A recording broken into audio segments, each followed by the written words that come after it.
कहाँ तक बता दिया था, ये यहाँ तक है ना, ये 12.4 4.7 प्लस K2 यहाँ तक हो गया था ना। अब इसको क्या है, जब इसको सॉल्व करोगे तो K2 बराबर में ये इसके 2 का गुणा हो जाएगा। अच्छा, इसमें एक चीज़ और है, इसमें भी तो 2 का गुणा होगा, इसमें हमने 2 का गुणा नहीं किया था, तो यहाँ पे आ जाएगा 2 टाइम्स में K2। ठीक है, यहाँ पे भी आ जाएगा 2 टाइम्स में K2, तो यहाँ से आ जाएगा बटे में 2, तो आ जाएगा 1.5 वोल्ट आ जाएगा। ठीक है, जो स्टॉपिंग पोटेंशियल दूसरे वाले केस का होगा, ये चीज़ ध्यान देना। ठीक है, कोई बात नहीं, तो कैलकुलेशन मिस्टेक कभी कभी हो जाती है, कॉन्सेप्ट में ध्यान रखो। ठीक है, नेक्स्ट वाला क्वेश्चन है कि बायो सावर्ट के नियम, क्या है ये क्वेश्चन, बायो सावर्ट वाला है ना। हाँ, बायो सावर्ट नियम की सहायता से वृत्ताकार कुंडली के केंद्र पर चुंबकीय क्षेत्र का सूत्र प्राप्त करिए। ये तो तुमको आता ही है, इसको बताने की कोई जरूरत नहीं है। ठीक है, नेक्स्ट क्वेश्चन है, धातु के दो गोलों के व्यास 4 और 6 सेंटीमीटर, इन्हें सम विभव समान विभव तक आवेशित किया, गोलों के आवेश के पृष्ठ घनत्व का अनुपात बताइए। ये भी ऑलरेडी हो चुका है। ठीक है,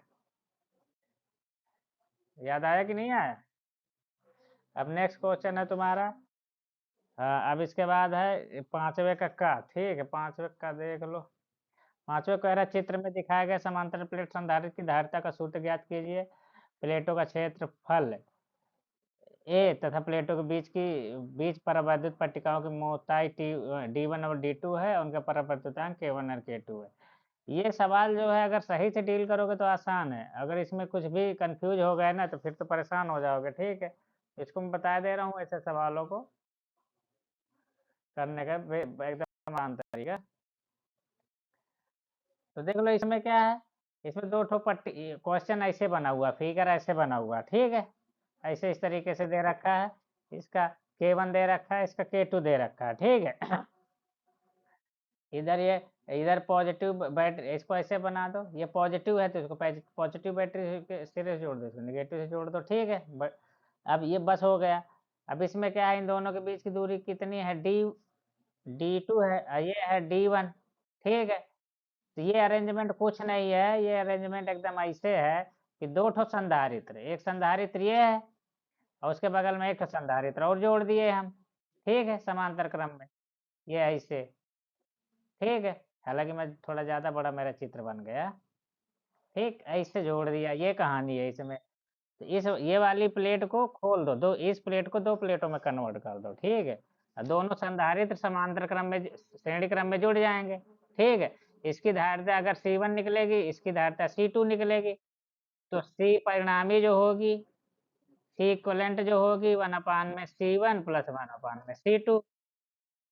ठीक है, अब इसमें K1 K2 दिया हुआ है, मोटाई भी दी हुई है, एरिया भी दिया हुआ है, एक प्लेट का एरिया जितना होगा सबको उतना ही होगा। ठीक है, तो यहाँ से क्या हो जाएगा, अगर तुम C1 निकालोगे तो C1 बराबर हो, C वैसे फार्मूला होता है C बराबर में A epsilon not by D हो, अगर K है तो K लग जाता है एप्सिलॉन के साथ में, ये फार्मूला होता है जनरल फार्मूला।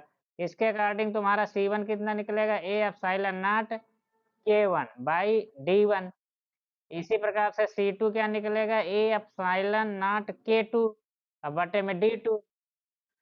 इन दोनों वैल्यू को यहाँ पे पुट कर देना, आंसर बन गया। ठीक है, तो जब इस तरीके मान लो 10 पट्टियां रख देगा तो 10 संधारित्र अपने आप बन जाएंगे और सारे के सारे श्रेणी क्रम में रहेंगे। ठीक है, तो यहाँ से 1/C इक्वलेंट जो निकलेगा वो तुम्हारा निकलेगा, C1 की वैल्यू रखोगे तो D1 तो ऊपर चला जाएगा, 1/C1 करोगे तो A एप्सिलॉन नॉट K1 होगा प्लस में D2 अपान में A एप्सिलॉन नॉट K2 हो जाएगा। ठीक है, अब इसमें जो चीज़ है कॉमन है, अरे उल्टा है ना, यहाँ पे 1/C1 है तो C1 की वैल्यू है ना,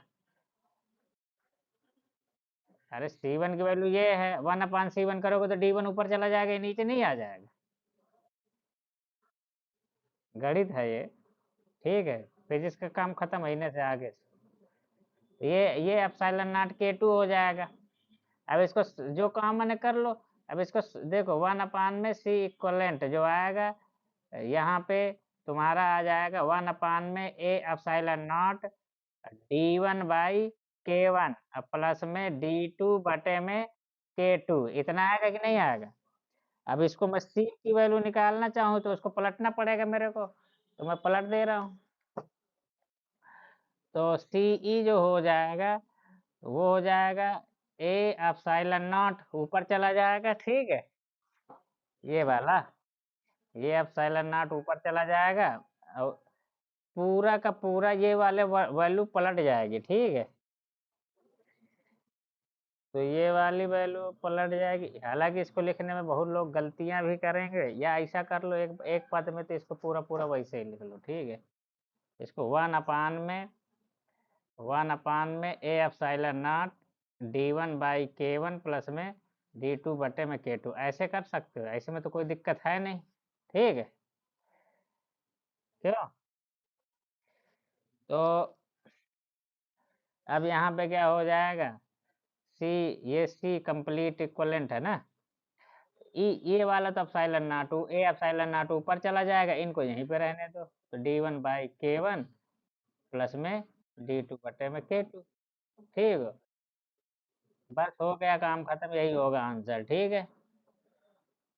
अच्छा सवाल था ये, ठीक है। अब ऐसे भी 3 तो प्लेट लगा दे, 4 तो लगा दे, एकदम आसान है, समांतर क्रम में मान के अलग अलग साधारणता निकाल के जोड़ दो, काम खत्म, ठीक है। समांतर क्रम का फार्मूला लगा दे।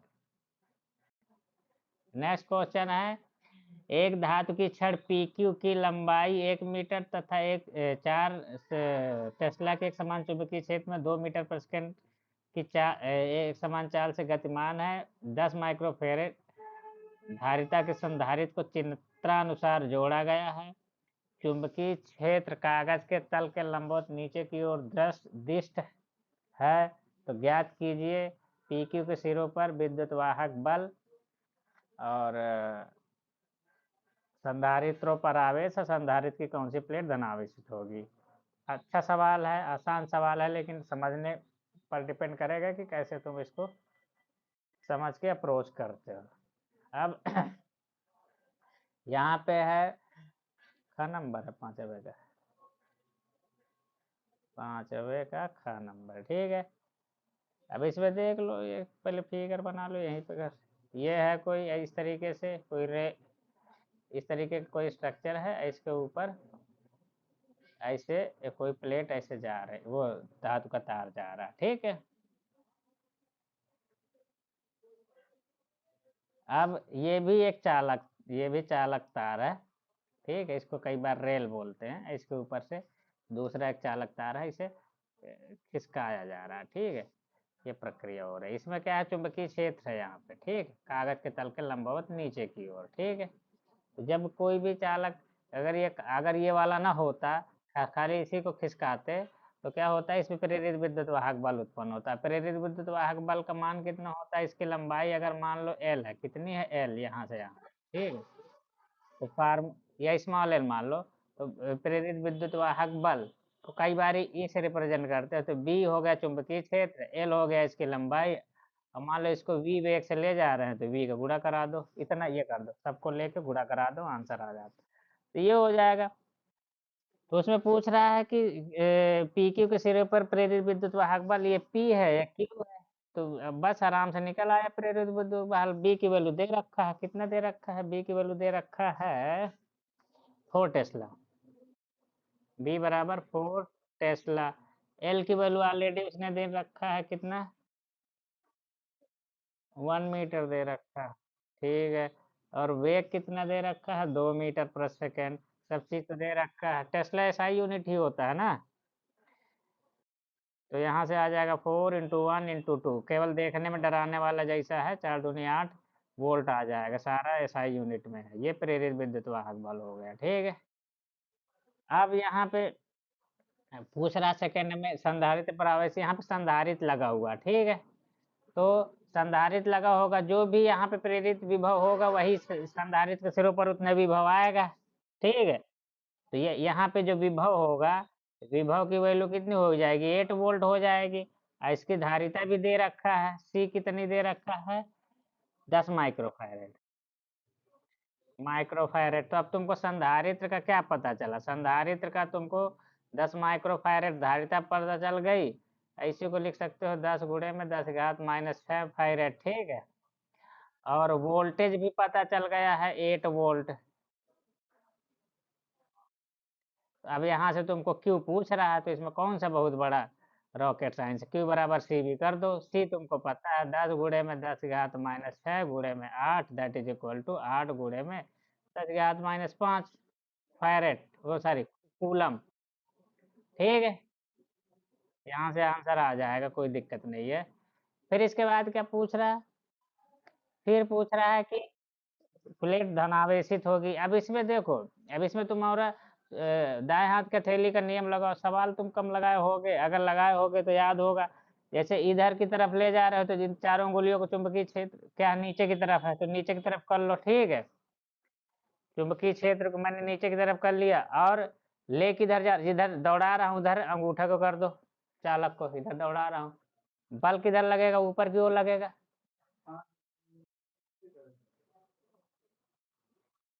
तो अब यहाँ पे ऊप आगे बल किधर लगेगा? हथेली की धक्का देने की दिशा में, तो ऊपर की तरफ बल लगेगा। ठीक है, बल जो लगता है हमेशा धनावेशित पे, धनावेशों पर लगता है।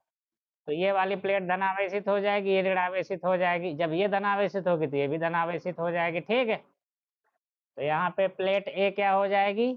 धनावेशित। कौन सी प्लेट धनावेशित होगी? ठीक है, तो थर्ड पार्ट का आंसर हो जाएगा तुम्हारा प्लेट ए धनावेशित। ठीक है, तो थर्ड प्लाट का आंसर हो जाएगा प्लेट ए। ठीक है, हिंदी में लिख दो प्लेट ए। ठीक है, ये धनावेशित हो जाएगी। ठीक, और सेकंड पार्ट का आंसर तो ये हो ही गया, और फर्स्ट पार्ट का आंसर ये हो गया। क्वेश्चन एकदम आसान था, 2 मिनट में सॉल्व होने वाला। बस ये है कि वहाँ पे दिमाग काम कर जाए। काम क्या है, जो अच्छे से सोचता है बाई प्रोसेस तो कर लेगा, जो नहीं सोच पाता नहीं कर पाएगा। ठीक है, विभव मापी की सहायता से किसी सेल का आंतरिक प्रतिरोध ज्ञात करने का सूत्र व्युत्पन्न कीजिए। सिलेबस में नहीं है।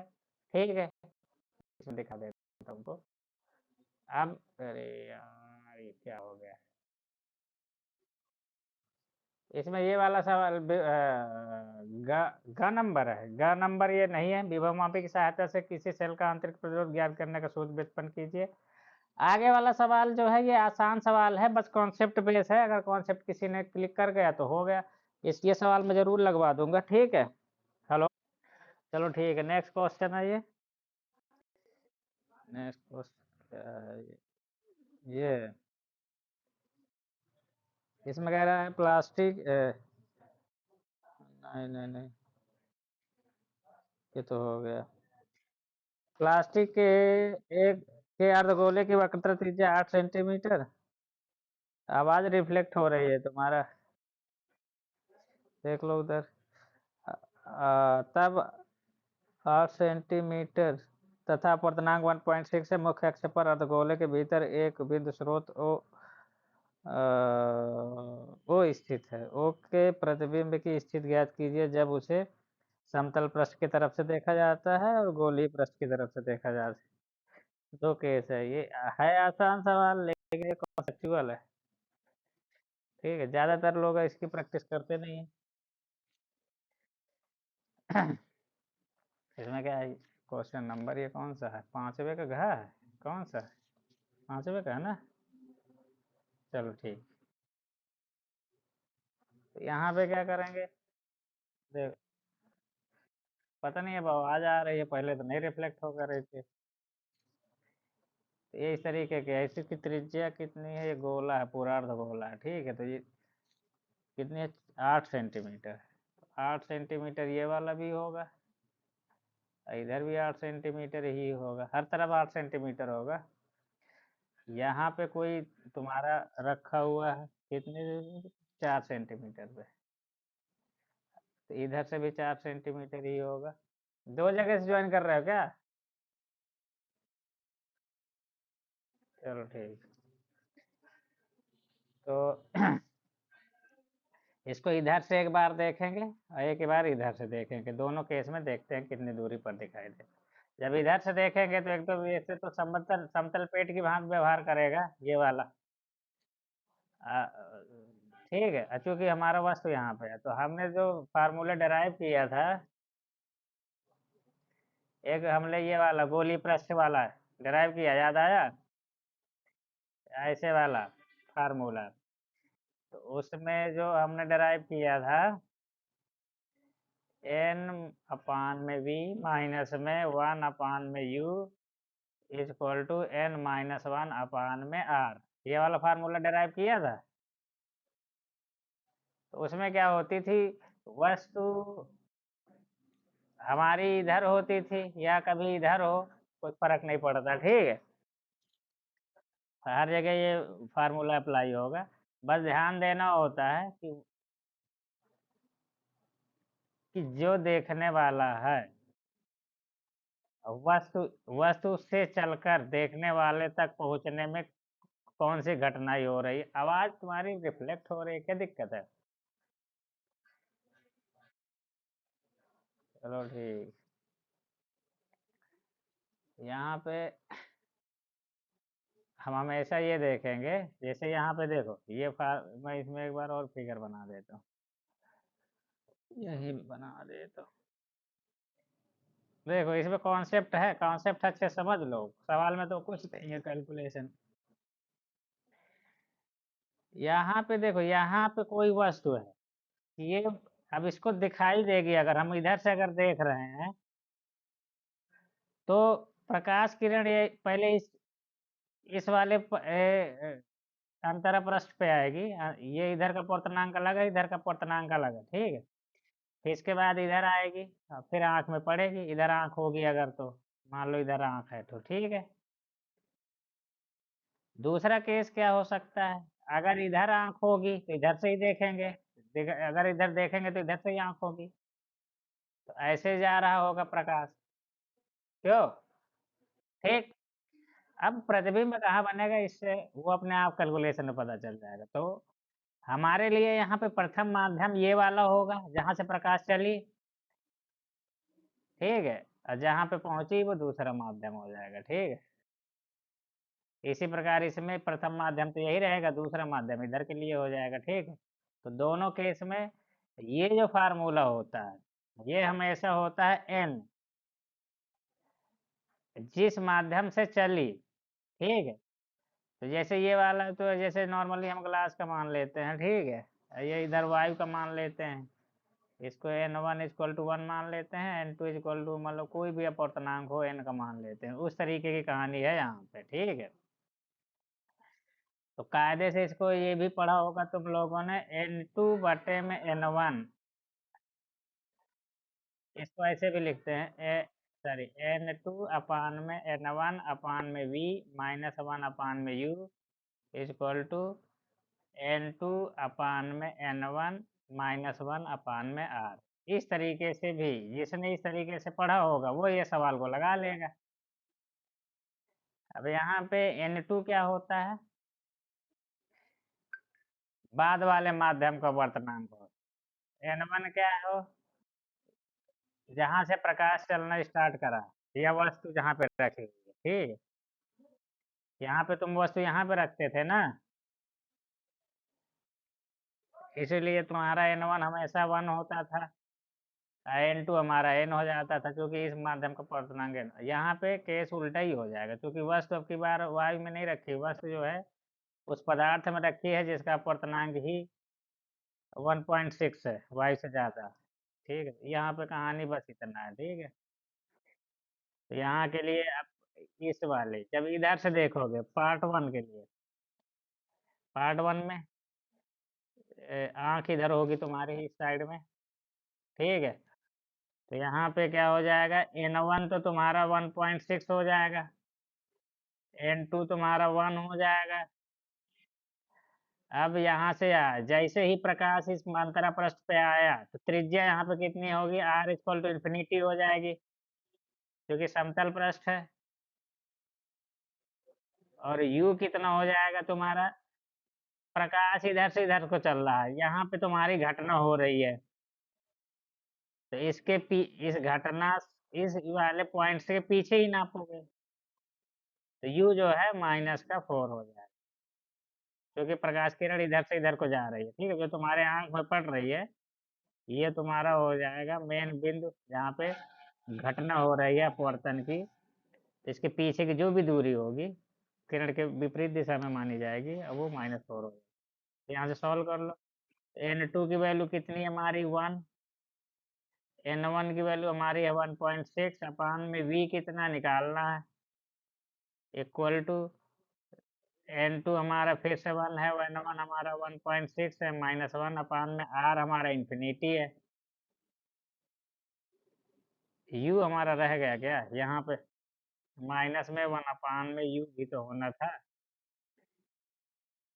तो यहाँ से अब सॉल्व कर लेंगे तो ये वाला पूरा टर्म तो 0 हो जाएगा क्योंकि बटा इंफिनिटी है।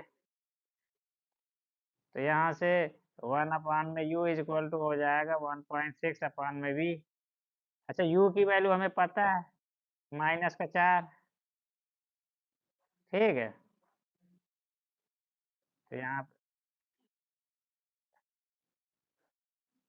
क्या होगा,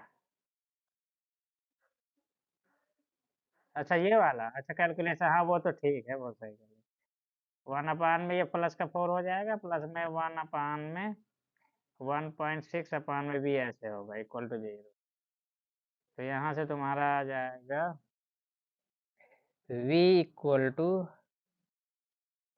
नहीं नहीं नहीं, 1, रुकिए रुकिए, 1 अपान में 1.6 v इक्वल टू 1 अपान में 4।